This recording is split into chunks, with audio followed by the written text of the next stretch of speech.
There have always been those who believe that UFOs, unidentified flying objects, are from outer space. But the truth may be closer to home. I'm a great cynic about UFOs, and I'm quite sure that was mainly our airplanes that were flying around. For over 60 years, in top-secret research bases around the world, flying saucers have been designed, built, and flown. Secreted away from the rest of the main company is a place where they're building flying saucers. Some even claim to have seen them. There was no mistaking what they were. They were flying saucers. This is the secret history of attempts to harness the technology of the flying saucer to produce the ultimate military plane. These are the real UFOs.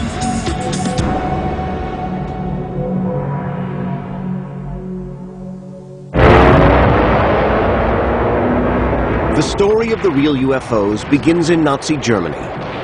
As victory in the Second World War was slipping from their grasp, German scientists were trying to perfect weapons that might turn the war in Hitler's favor. One of these was Victor Schauberger, an inventor who had produced models for a flying saucer. It had met the promise of a flying machine that could maneuver like a helicopter, but travel at supersonic speed undetected by the enemy. Schauberger's craft utilized a tornado-like vortex, which produced magnetic effects causing levitation.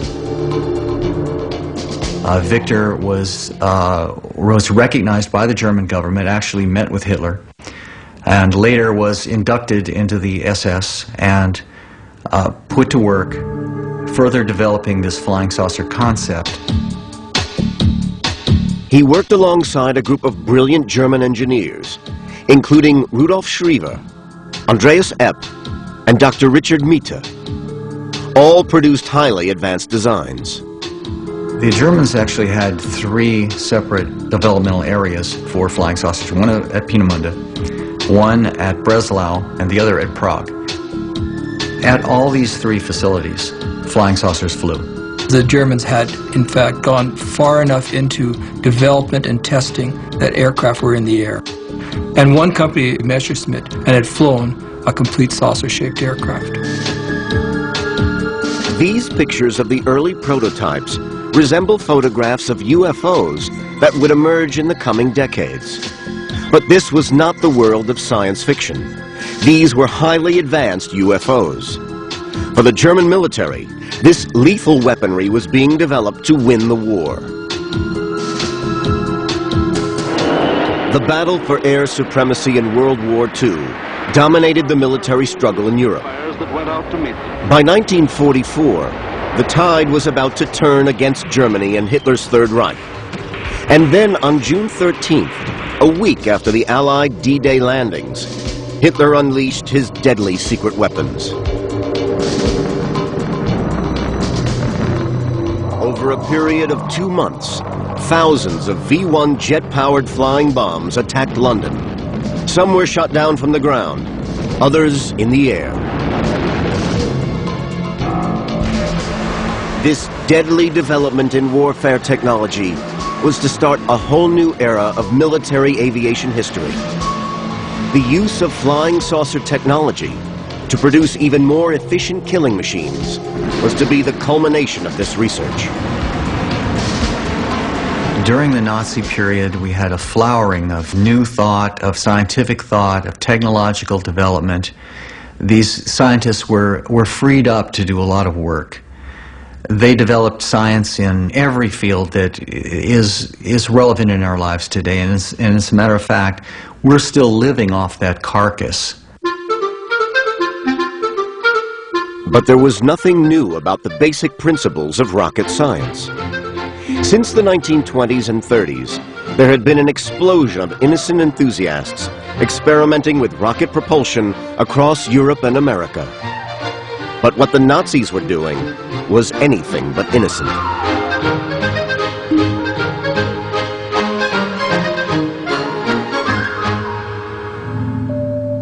At their deadly weapons research facilities, scientists were working on a new generation of weapons. And alongside the rockets and missiles, real UFOs were a crucial part of that program. One of the incredible things that happened during the Second World War was the amount of technology that German scientists were turning out that was devoted to a war effort. And that included rocketry, it included the jet engines, but it also included some remarkable work in terms of flying saucer craft. But time was running out for Hitler and his scientists. On all fronts, the Allies were breaking through. The Germans were in retreat. The flying saucer technology, just like all of Hitler's other ultimate weapons, would come too late. Even right to the very end of the war, it seems they really believed that these super weapons, these super delivery systems, were going to be able to at least stall the Allies and they were going to be able to arrive at some sort of political settlement of the war. Hitler's dream of winning the war with his super weapons never came. By May 1945, the final battle for Berlin had started. The war in Europe was virtually over. But this was only the beginning of the story of the real UFOs. Within 3 months, the Second World War came to a dramatic and horrifying end. At 8:15 in the morning of August 6, 1945, the Enola Gay, a B-29 American bomber, dropped the first atomic bomb on Hiroshima.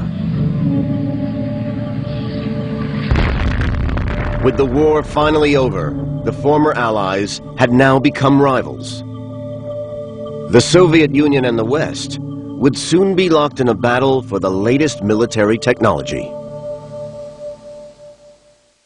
Well, at the close of the Second World War, all the former Allied powers were engaged in a race to capture German technology. Americans captured a complex for the manufacturing of V-2s and the plans for many other missiles, but the Russians captured the latest models of jet aircraft from the Germans and a good amount of rocket scientists. But the key question was who was going to capture the real UFO scientists. The secrets of German rocketry and missiles was not the only technology to fall into Russian and American hands. The Cold War was about to begin, and alongside the very public nuclear arms race, with its displays of missile hardware, there was also another secret arms race going on, which the public knew nothing about. This time, to find the ultimate flying machine, a flying saucer from the world of science fiction.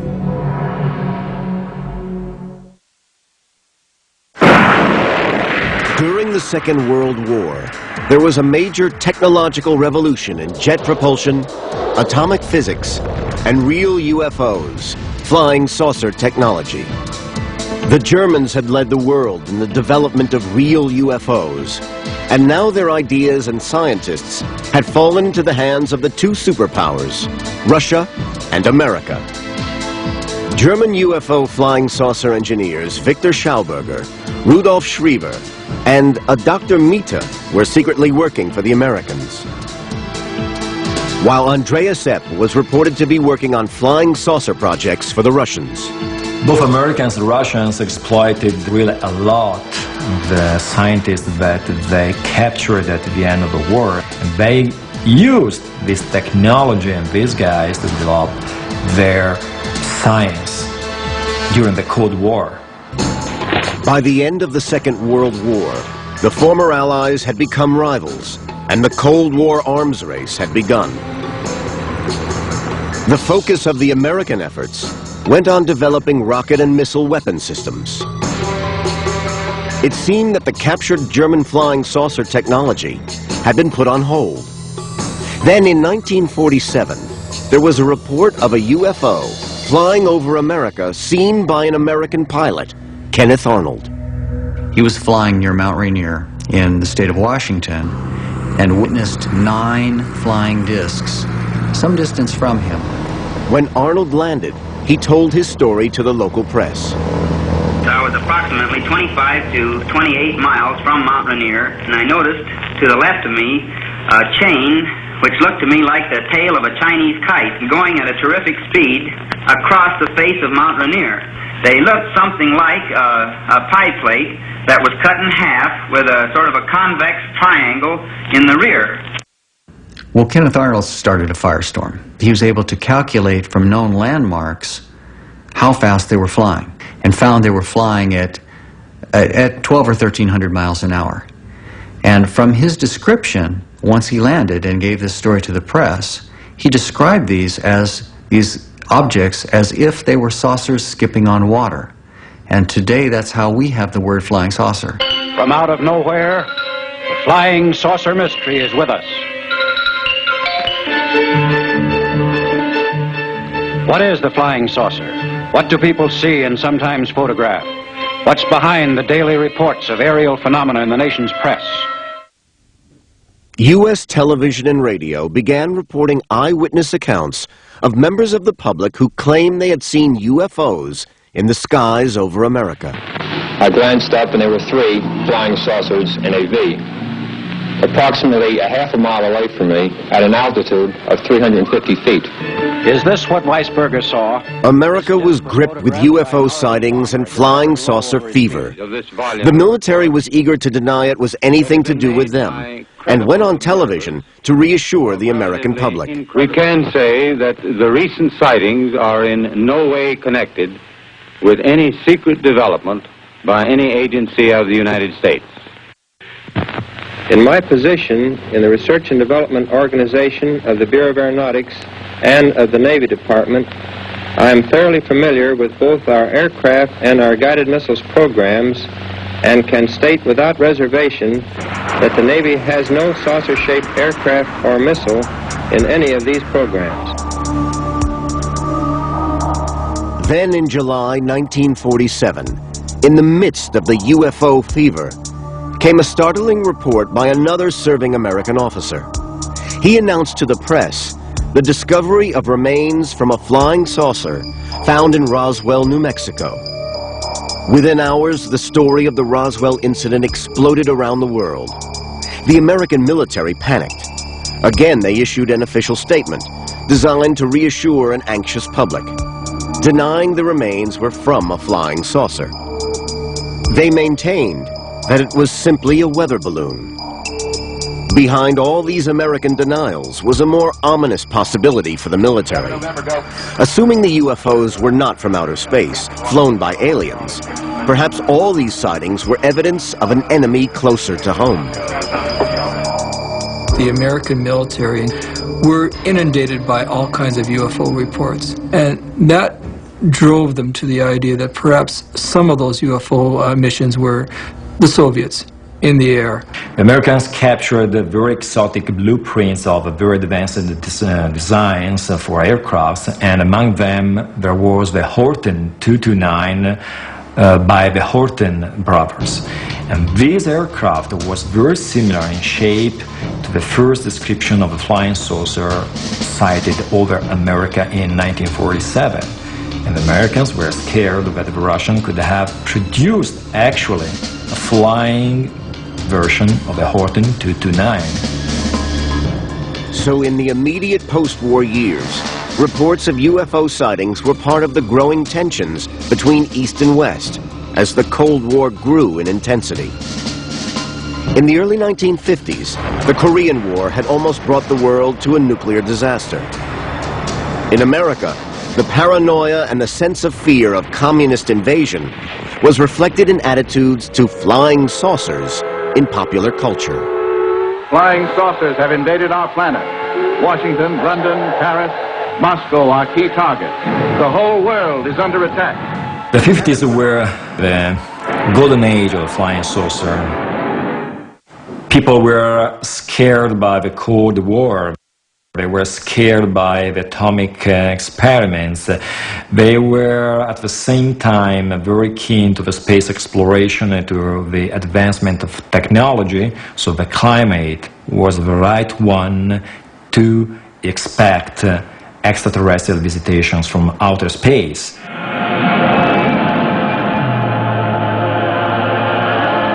Gee whiz!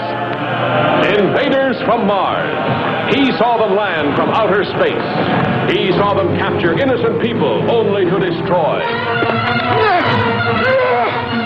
But for the American military, the continued rumors and speculation was ideal camouflage for the real UFOs. All over the deserts of America were sites like Area 51, White Sands, and Los Alamos, where alongside missile tests and space programs, there were hundreds of other mysterious top-secret projects.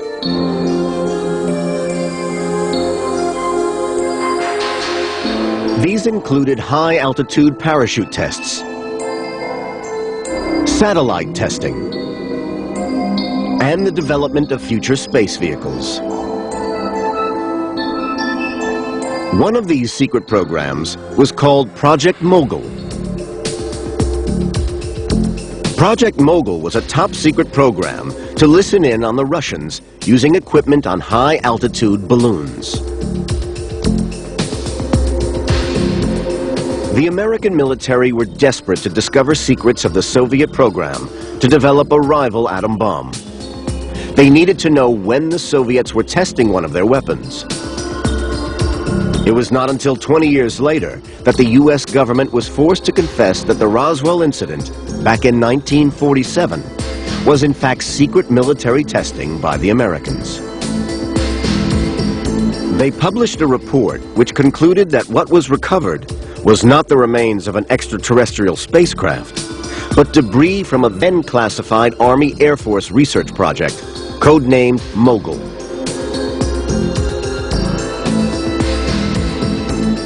But there was good reason for the Americans to be frightened of the Russians. The experience of the Korean War and the startling appearance of the MiG fighter had proved how advanced Russian military technology had become. America needed to catch up, and catch up fast. Could a supersonic flying saucer be the answer? In the 1950s, the race was on to build the ultimate weapon, a radar-invisible supersonic aircraft. What was needed was from the realms of science fiction. The U.S. Air Force, in fact, wanted a new fighter interceptor, something that no Soviet aircraft would look like. A completely new airplane, one that could fly faster and higher than anything else in the air at the time. In 1953, the CIA discovered that Avro, the Canadian aeronautics company, was working secretly on a revolutionary aircraft, a flying saucer. This was the brainchild of a visionary British aeronautical engineer. The genius behind the Flying Saucer project was John Frost. He came from England as a designer on another project, but he soon became intrigued with the idea of taking flying saucers into the air. John Frost had been responsible for one of aviation's most innovative developments, the swept-wing tailless fighter. The inspiration behind John Frost's first ideas, in fact, came from his collecting a scrapbook of all the UFO reports that were being heralded all over the world. And through looking at every one of the reports, he began to start sifting them down to at least two possible sources. And one was man-made, and he traced it back to Germany. Frost was intrigued by reports of the Nazi flying saucers. In fact, we now have evidence to show that he is a participant in interviewing German scientists, and especially one, Mitha, who had worked directly with German flying saucers. Dr. Mitha claimed that he had worked for over 10 years on the Nazi saucer program, and his team had actually built the flying prototype. Mitha showed Frost photographs, plans, and blueprints. Frost was convinced that he could turn Mitha's plans into reality. John Frost had the promise of something that no one else could deliver at that point. A supersonic, more than twice as fast as the speed of sound aircraft that could fly higher and faster than anything else out there and never needed a runway or any airfield to operate from.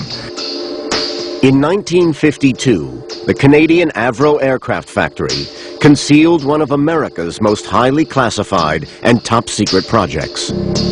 John Frost set up a secret group called the Special Projects Group. It was based on men just like himself, engineers and technicians and scientists that would work on his own ideas and ideas that would in fact lead to the flying saucer projects. One of the aeronautical engineers who worked with John Frost on this revolutionary concept was David Garland. Well, John Frost was frightfully English. You know, he was a typical English gentleman from the public school system, but with tremendous experience in the aviation industry. I'd say his enthusiasm was infectious. No problem was too big. There's a solution to every problem. In fact, we don't have problems, we have challenges. And there were plenty of challenges.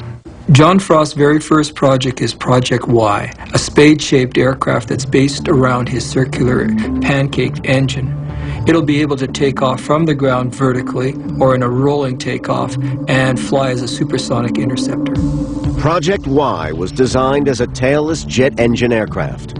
It was in effect using flying saucer technology.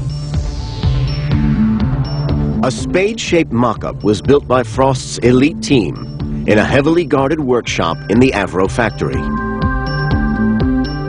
In 1953, a model with a delta-tail jet flap for vertical takeoff control was secretly tested. The failings of the design soon became apparent.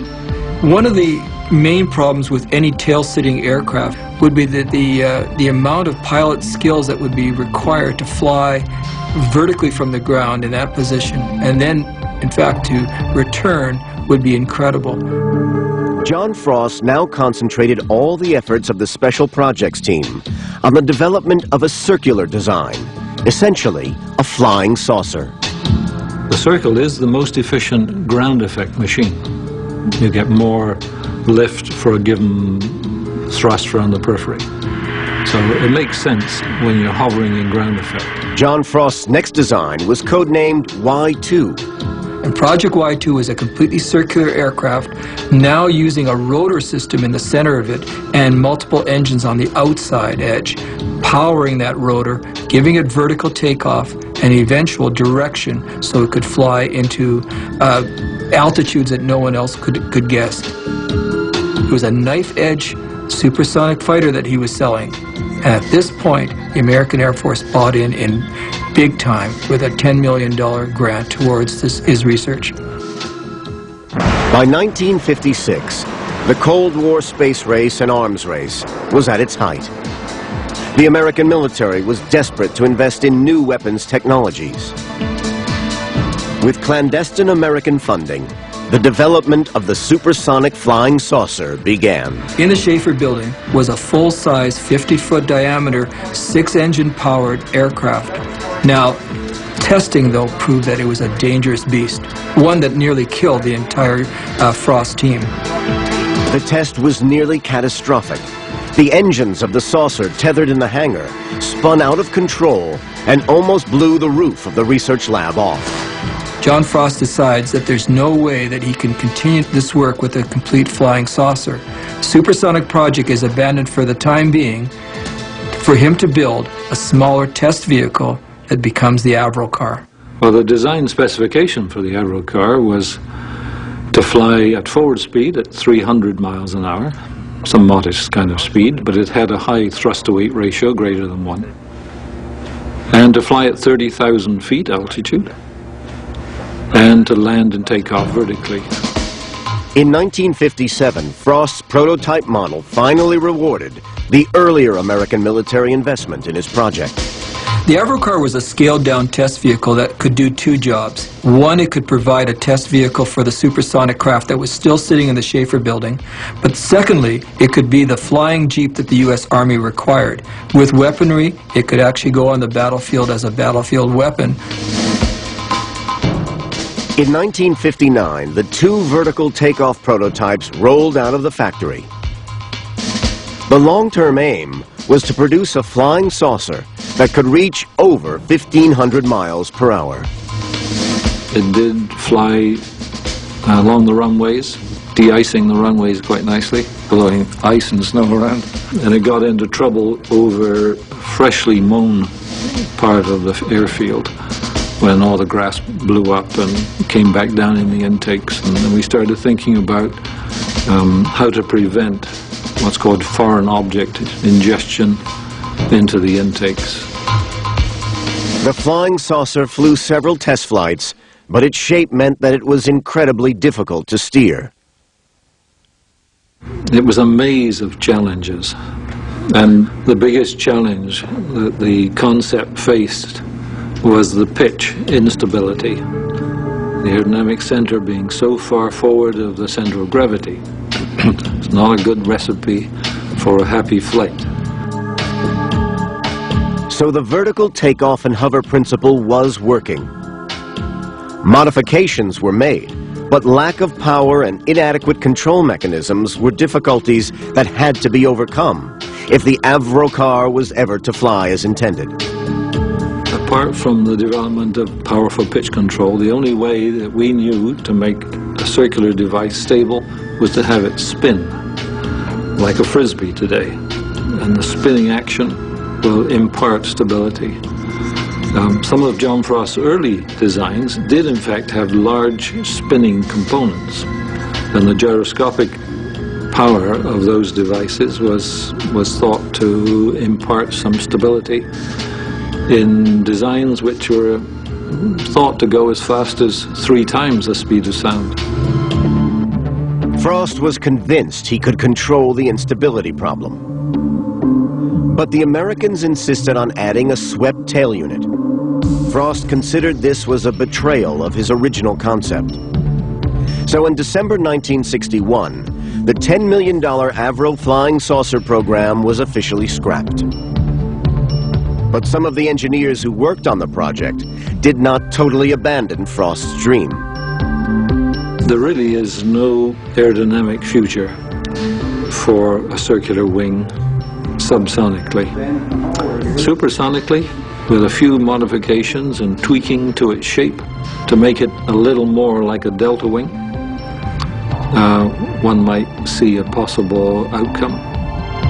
John Frost always believed his original concept was achievable.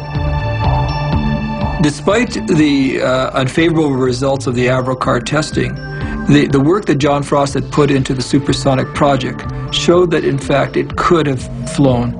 And unfortunately, with the money eventually simply stopping, the company shut down the entire project. All the technology went back to the United States, who was the real owners now at that point. The highly classified flying saucer technology went to America. But were these apparent public failures covering up a more covert flying saucer project that later, indeed, would work? This is Jack Pickett. 40 years ago, he was a publisher of U.S. military magazines. He even had positive security clearance. On a visit to MacDill Air Force Base in Florida, he was convinced he saw real American Air Force flying saucers. There was no mistaking what they were. They were flying saucers. There was 4 of them parked in a row down at that restricted area of the base, and they ranged in size from 20 feet across to about 45 feet to, say, 70 feet, and then the biggest one was 119 feet across. Perfect circles. Jack Pickett had been invited to the Air Force Base to write an article on the recently decommissioned aircraft. Pickett was even shown some remarkable photographs of the aircraft in the hangar. He showed me photographs of many of these aircraft in flight, in formation. He showed me photographs of them with jet escorts, regular type escorts, flying with them. Military researcher Michael Schratt has been investigating the Pickett story for the last 10 years. This one was 119 feet across. Schratt has worked closely with Pickett to produce a series of photo reconstructions of the experimental aircraft which Pickett saw.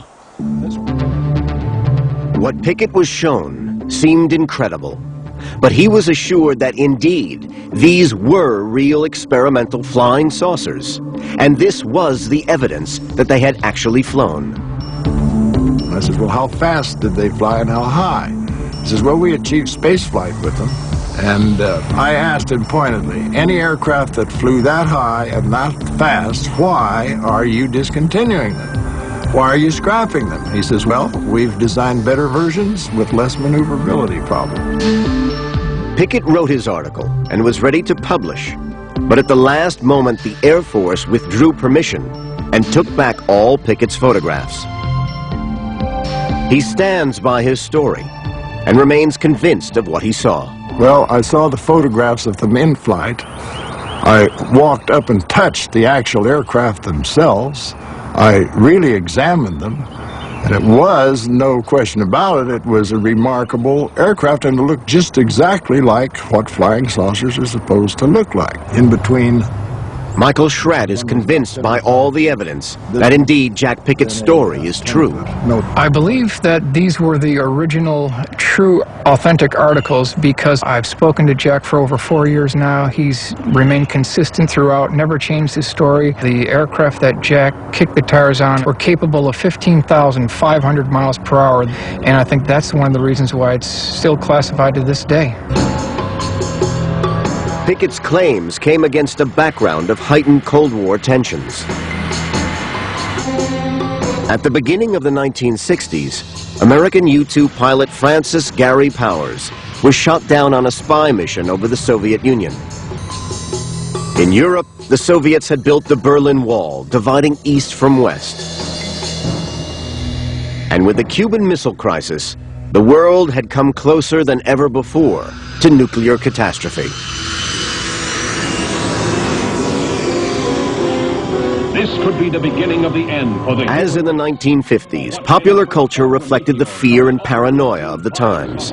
And again, it latched on to the threat from outer space. The nations of the world mobilized their armed might, rushing to defend the Earth against the unknown weapons of the super race from the Red Planet. There was suddenly a wave of UFO sightings. We jumped out of the car and stood by the side of the road just as this thing passed over our heads, barely above the treetops. It was hovering over the house and it was moving side to side directly over this house. And as far as what it was, I wouldn't have the slightest idea.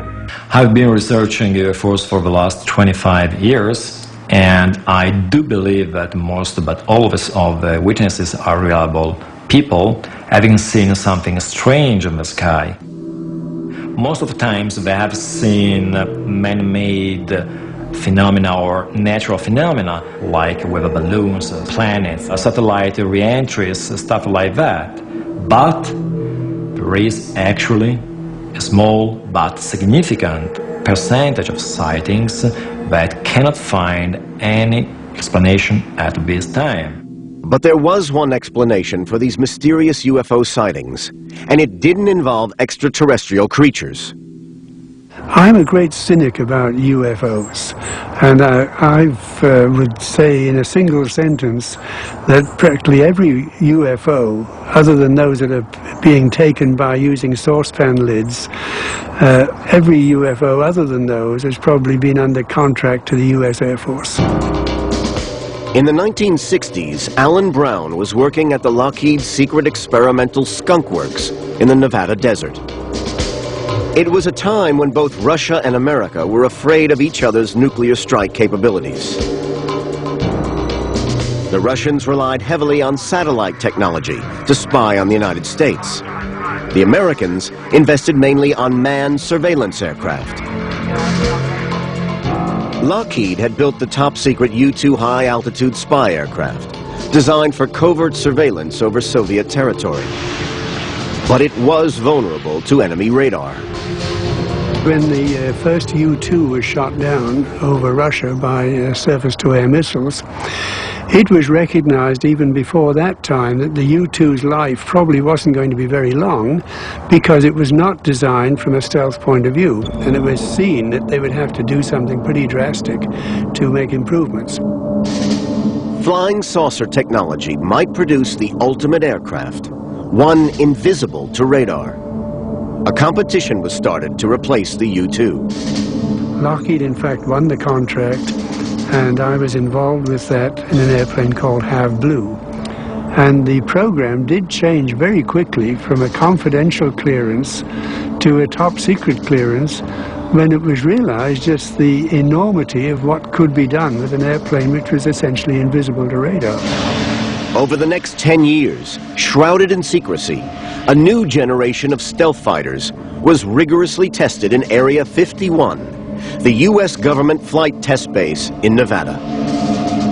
There's no question that you have to have large-scale testing over a large area, which means that there's going to be people on the periphery who are seeing these funny-looking objects flying around, which immediately get reported in the popular press as coming from Mars, Saturn, or you name it.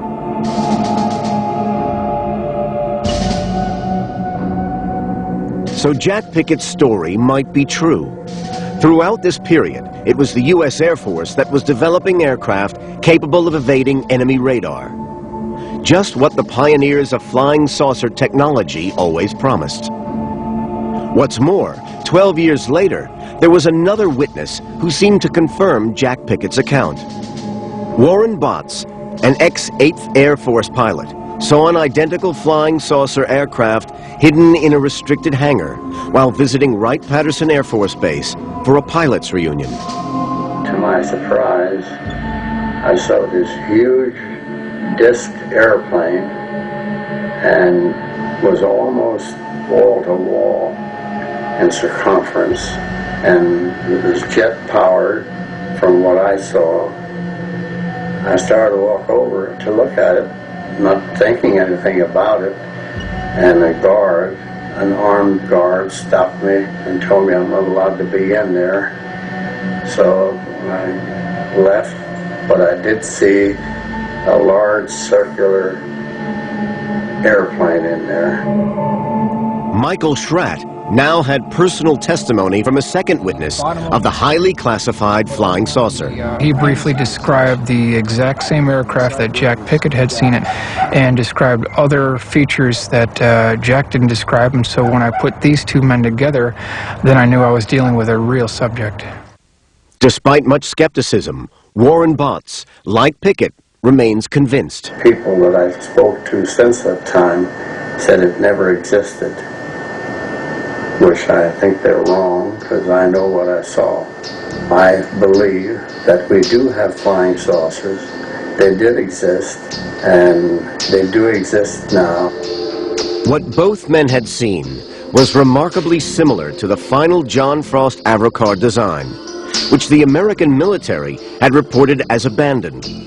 Many believe that far from being abandoned, research into flying saucer technology had continued. I think it's definitely being experimented today, because not only can get to your enemy completely unannounced, but you have radar invisibility, you've got the acoustic invisibility, no runways necessary, you have the potential to fly outside our atmosphere into space, and that is the holy grail that the U.S. Air Force always had wanted from the beginning. There still remains much classified material on the development of flying saucer technology. But by the end of the century, American scientists and engineers had fulfilled many of the hopes and dreams of flying saucers. A fighting machine that could travel at supersonic speed, undetected by radar, based not on a circular disc, but a pyramid.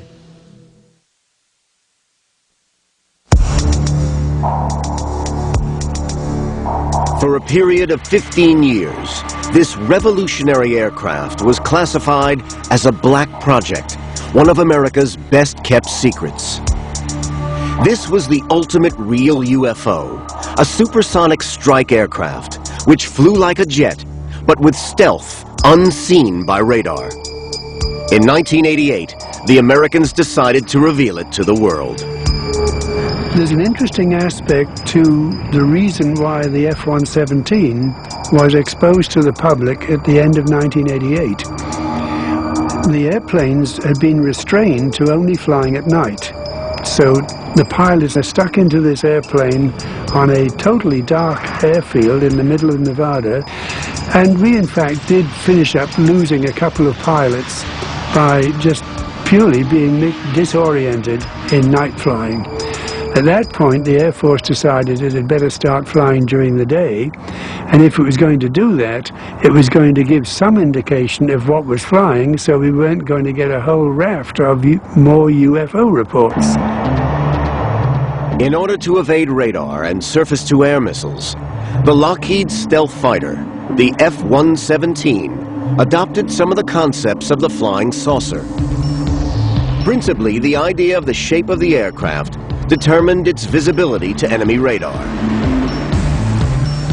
We got a radar cross-section that was substantially better than anybody ever expected. And the main reason was that we took a different approach to analyzing stealth than had been done in the past, and found out that basically a very shallow pyramidal shape with highly swept-back edges gave a much lower cross-section than anything had been done before.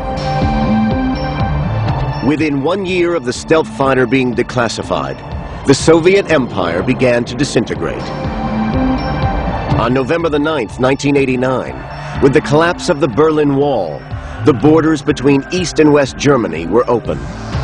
The Cold War effectively had come to an end. But it wasn't long before the stealth fighter saw its first combat, spearheading the assault against a new enemy in the Iraq War. Its invisibility to radar, combined with precision bombing, shocked the world.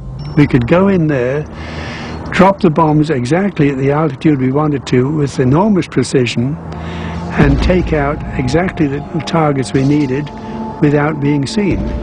And the whole of the Gulf War in the 1991 period was conducted where we had thousands of sorties and we didn't even get a scratch on one of our airplanes.